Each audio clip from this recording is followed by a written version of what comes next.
So I'm Frédéric Jouin. I'm an expert, let's say, in packaging development. I spent more than 25 years in Danone as a R&D packaging director. And before that, I have been working for the cosmetic industry as well as a packaging leader. Now we see quite a lot of things going on in the, let's say, technological advancements. So if you would have to select like one technology that might be shaping the industry, what would it be? It's a good question. And before answering by the technology, I would say that the first thing to do is to really listen to the mega trends. Mega trends on the consumption from the consumers, mega trends in terms of regulations, about way to live. So this is the first element. Then we should be able to align on what the packaging could look like.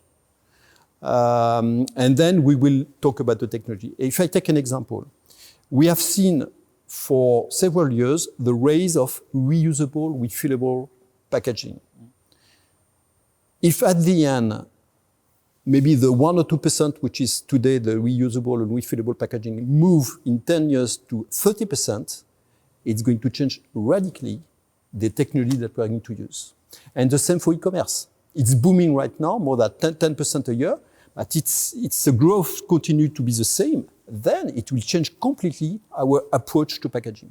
Then in terms of technology, I would say that I do believe that there is a push for innovation on the technology related to sorting waste and recycling materials.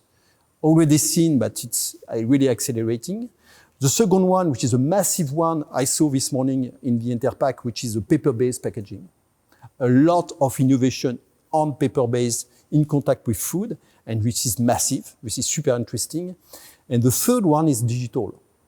Digital means how can we implement much more digital solution in the packaging lines and maybe in the packaging to make life easier for consumers, but also to manage more easily the waste management afterwards. And this is where I do believe that it's going to change the way we design the packaging, the way we design the packaging lines. And I do believe that Mitsubishi has a massive role to do in this part.